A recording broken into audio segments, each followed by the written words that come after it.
बारिश में 3 मंजिला ससुराल में 4 बहू की सुहाग रात। अरे वाह, आज तो मेरा आंगन चार चार लक्ष्मियों से रोशन हो गया। बेटा, धीरे धीरे अंदर आओ, सब शगुन पूरे करो। एक एक करके सभी बहुएं कलश लात मार कर गृह प्रवेश करती हैं। सोनाली मुस्कुराती है, रिया मोबाइल से वीडियो बनाती है, कविता गहनों को ठीक करती है और चुपचाप सब कुछ देखती रहती है। गृह प्रवेश के बाद सभी बहुएं अपने अपने पतियों के साथ कमरे की ओर जाती हैं। पहली मंजिल पर सास ससुर का कमरा है, दूसरी मंजिल पर बड़ी बहू सोनाली और उसका पति, तीसरी मंजिल पर रिया और कविता के कमरे हैं। पूजा पीछे पीछे सबको देख रही है। जी, हमारा कमरा कहाँ है? पूजा, अभी पता नहीं, चलो पहले सबको जाने दो। सोनाली अपने कमरे में जाती है। वाह, ये कमरा तो बिल्कुल 5 स्टार होटल जैसा है। हमारी पहली रात यहीं गुजरेगी। रिया अपने पति के साथ अंदर जाती है। ओह माय गॉड, यहाँ से व्यू कितना सुंदर है। हमारी हनीमून नाइट अब यादगार होगी। कविता भी अपने कमरे में जाती है। अच्छा है, पर थोड़ी सजावट और हो जाती तो मजा आ जाता। खैर, अब तो हमारा घर है। पूजा चारों ओर देखती है, लेकिन उसके हिस्से में कोई कमरा नहीं आता। वो धीरे धीरे ऊपर की छत की ओर चली जाती है। छत पर कोई चारपाई भी नहीं था, बस खुला आसमान। वो थोड़ी देर वहां खड़ी रहती है। हे भगवान, सब बहुओं के पास कमरे हैं, मेरे पास कुछ भी नहीं। क्या मैं यहीं छत पर रहूंगी? पूजा सीढ़ियों से नीचे उतर कर आती है और सास लक्ष्मी देवी के पास पहुंचती है, जो अपने कमरे में पूजा की थाली समेट रही होती है। अम्मा जी, मैं पूछना चाह रही थी, मेरा कमरा कहाँ है? अरे बहू, घर में तो 3 ही मंजिल है। नीचे तो हम तुम्हारे ससुर जी के साथ रहते हैं। अब तुम यहाँ कहाँ रहोगी? तो फिर मैं कहाँ जाऊँ? अरे तुम अपनी जेठानियों से बात करो, बड़ी है वो, तुम्हारी मदद कर देंगी। वैसे भी जब गरीब घर से आई हो तो थोड़ा समझौता करना ही पड़ेगा। पूजा सिर झुकाकर जी कहती है और अपनी जेठानियों के कमरे की ओर जाती है। पूजा दरवाजा खटखटाती है। अंदर से सोनाली निकलती है। हाँ, क्या हुआ? जी जेठानी जी, मैं थोड़ी देर आपके कमरे में आराम कर लूं क्या? मुझे कोई कमरा नहीं मिला है। क्या तुम्हें पता नहीं है कि आज हमारी फर्स्ट नाइट है? ये समय डिस्टर्ब करने का है। जाओ, कहीं और जाओ। पूजा चुपचाप सिर झुका लेती है और आगे बढ़ जाती है। रिया अपने पति के साथ रोमांटिक मूड में है। तभी दरवाजा खटखटाता है। रिया झुंझलाकर बाहर आती है। आप कौन है? जेठानी जी, मैं थोड़ी देर आपके कमरे में बैठ जाऊं? मुझे जगह नहीं मिली है। ओह, जब इतना ही था तो मायके से पैसे लेकर आती, अपना कमरा बनवाती। यहाँ हम सबकी रात खराब करने आई हो क्या? रिया दरवाजा जोर से बंद कर देती है। पूजा आंसू पोंछती है और अगले कमरे में जाती है। कविता आईने के सामने मेकअप ठीक कर रही होती है। दरवाजा खुलता है और पूजा सामने खड़ी है। जेठानी जी, आपसे एक मदद चाहिए थी। मुझे कोई कमरा नहीं मिला है। थोड़ी देर सुनो, यहाँ हम अपनी सुहागरात मनाने आए हैं, ना कि गरीबों का आश्रम गृह खोलने। तुम छत पर जाकर बैठो, वरना तुम्हारे ससुराल आने से पहले भी तुम अपने मायके में ऐसे ही बिना कमरे के रहती थी क्या? पूजा की आंखों से आंसू निकल जाते हैं। वो चुपचाप वहां से निकलकर छत पर चली जाती है। पूजा छत पर आकर आसमान की ओर देख रही है। तभी उसका पति अरविंद धीरे से आता है। पूजा, मुझे माफ कर दो यार। मैं इस घर का सबसे छोटा बेटा हूँ। शादी में भी मैंने ज्यादा खर्च नहीं किया। मैं इतना कमा भी नहीं पाता हूँ और तुम्हें अलग कमरा कैसे दे सकूं। आज हम अपनी सुहागरात भी नहीं मना पाएंगे। I am sorry. अरे, इसमें माफी किस बात की है? सुहागरात कमरे से नहीं, दिल से होती है। हमें प्यार है, बस वही सबसे बड़ी दौलत है। अरविंद भावुक होकर पूजा का हाथ पकड़ता है। दोनों चारपाई के बिना छत पर ही जमीन पर चादर बिछाकर लेट जाते हैं। दोनों के लेटते ही मच्छर भिनभिनाने लगते हैं। अरविंद हाथों से मच्छरों को भगाता है। पूजा भी बेचैन होती है। और ये मच्छर तो सोने ही नहीं देंगे, पर मुझे काम पर भी जाना है। गरीब की सुहागरात भी गरीब जैसी ही होती है, मच्छरों के साथ। दोनों हंसने की कोशिश करते हैं। थोड़ी देर बाद गर्मी से पसीना आने लगता है। दोनों करवट बदलते हैं। कुछ देर बाद आंख लग जाती है। तभी बादल गरजने लगता है और तेज बारिश शुरू हो जाती है। अरे, बारिश आ गई, हमारी चादर भी भीग गई। अच्छा चलो चलो चलो चलो चलो नीचे चलो, वरना हम लोग बीमार पड़ जाएंगे। दोनों भीगे कपड़ों में नीचे आते हैं। सबसे नीचे वाले हिस्से में सास के कमरे के बाहर जमीन पर बैठ जाते हैं। रहने दीजिए, यही ठीक है। कमरा हो या ना हो, जब तक आप साथ है मुझे कोई तकलीफ नहीं। पूजा, तुम सचमुच बहुत बड़े दिल की हो यार। मैं वादा करता हूँ एक दिन तुम्हें अपना कमरा जरूर दूंगा। दोनों भीगे कपड़ों में एक दूसरे से सट कर जमीन पर सो जाते हैं। पास ही सास लक्ष्मी देवी दरवाजे के भीतर से ये सब कुछ सुन रही होती है, लेकिन चुपचाप रहती है। अगली सुबह ठंडी हवा बह रही है। पूजा सबसे पहले उठती है। वो नहा धोकर साड़ी पहनती है, माथे पर सिंदूर लगाती है और रसोई में जाती है। बर्तन बिखरे हैं, वो सब कुछ साफ करती है और चूल्हा जलाती है। आज मेरी पहली रसोई है, भगवान सबको अच्छा लगे। वो सब्जी काटती है, पराठे बेलती है, हलवा बनाती है और रसोई में खुशबू फैल उठती है।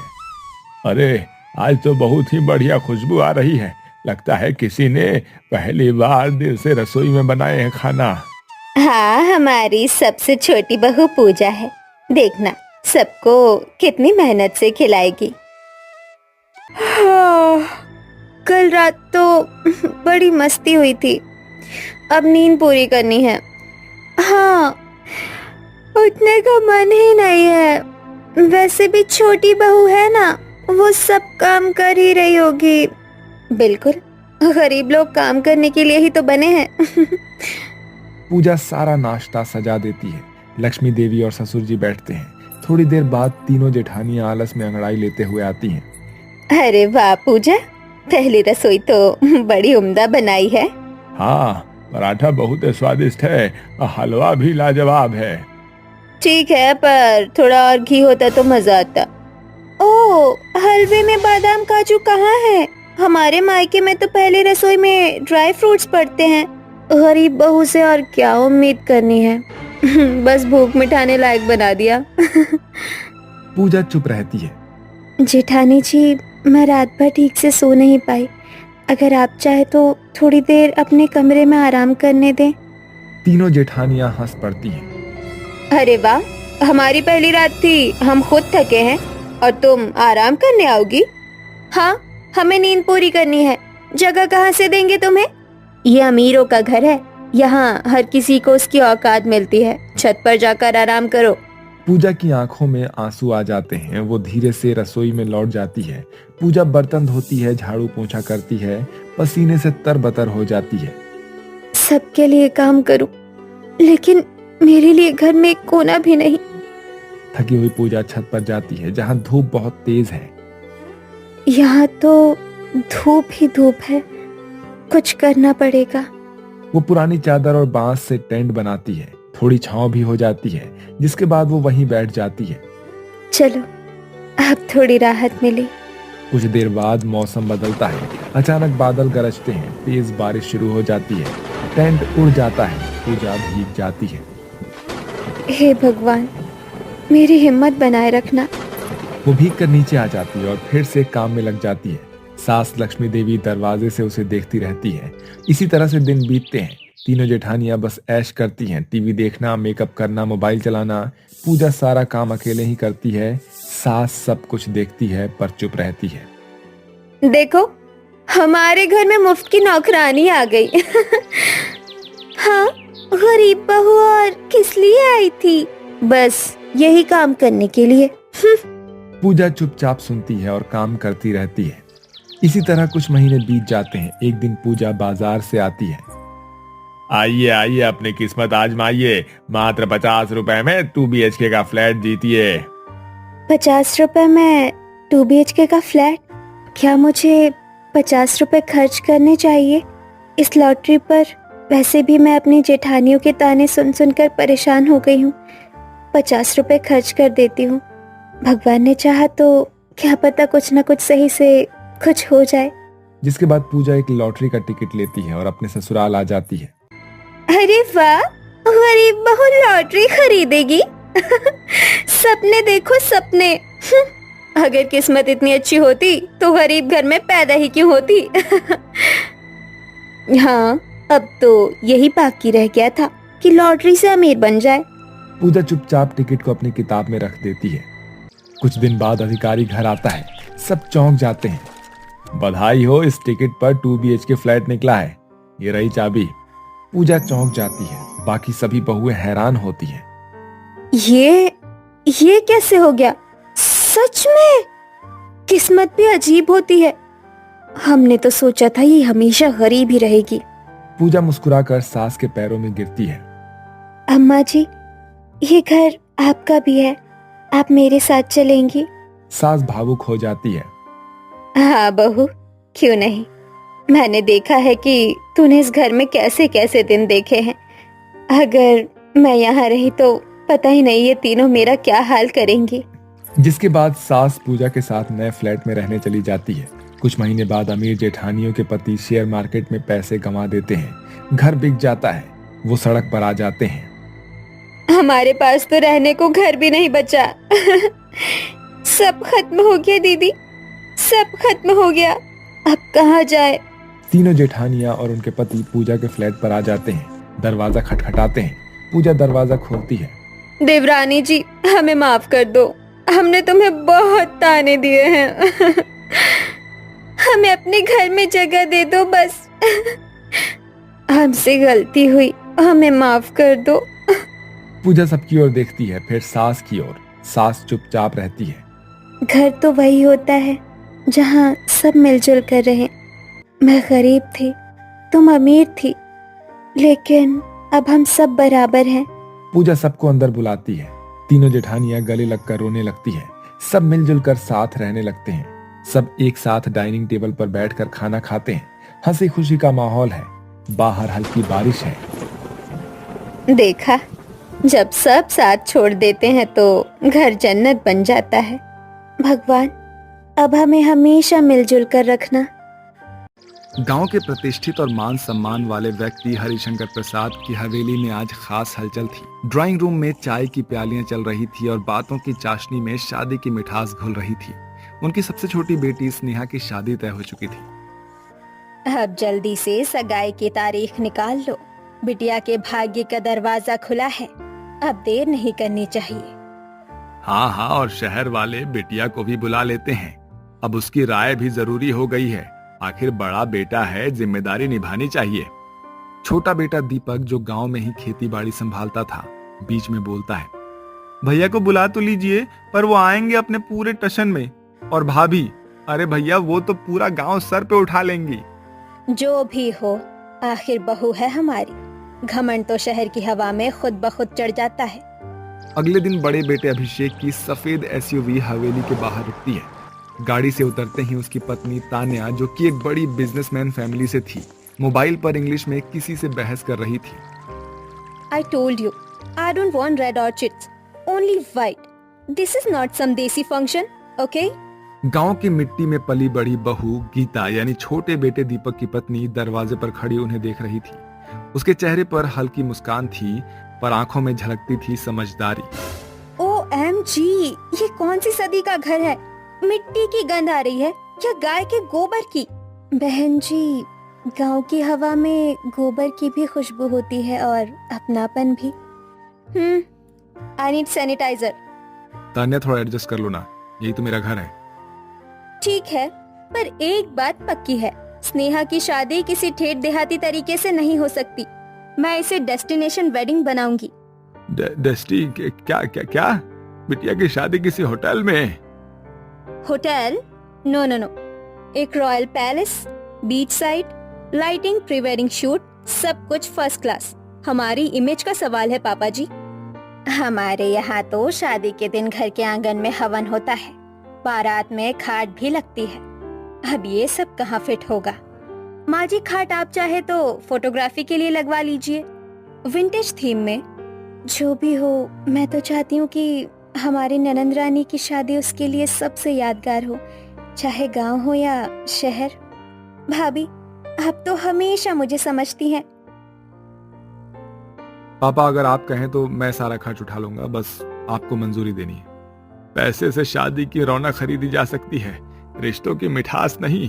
हमारा गांव, हमारी परंपरा, लेकिन बच्चों की खुशी के आगे झुकना पड़ता है। ठीक है, करो ही डेस्टिनेशन वेडिंग। नंद स्नेहा की शादी की तैयारियां जोरों शोरों से शुरू हो जाती है। एक और तान्या जो हर काम में चमक दमक चाहती थी, तो दूसरी ओर गीता जो अपने हाथ की मेहनत और दिल से किए गए काम में विश्वास रखती थी। देखो स्नेहा, तुम्हारी शादी कोई लोकल फंक्शन नहीं है। तुम्हें मेरी तरह एलिगेंट लगना है, क्लासी और ग्लैमरस। भाभी, मैं तो सोच रही थी कुछ हल्का सा पहन लूं, जैसे गीता भाभी ने सिल कर दिया था वो गुलाबी वाला सूट, बहुत प्यारा है। Are you serious? That pink thing look like a curtain with laces. ये 2025 है डार्लिंग। सिलवाए हुए कपड़े अब सिर्फ टीवी सीरियल्स में अच्छे लगते हैं। ऐसा कहकर वो उसे मॉल में ले जाती है। मैम, ये लहंगा 75,000 का है। इसमें सरोस की वर्क है। ओह परफेक्ट। स्नेहा को ट्राई कराइए। और हाँ, एक कोरल लिपस्टिक, मैट फाउंडेशन और फॉल आईलैशेस भी पैक करवा देना। भाभी, इतनी महंगी चीजें जरूरी है क्या? डार्लिंग, स्टैंडर्ड सेट करने होते हैं शादी में।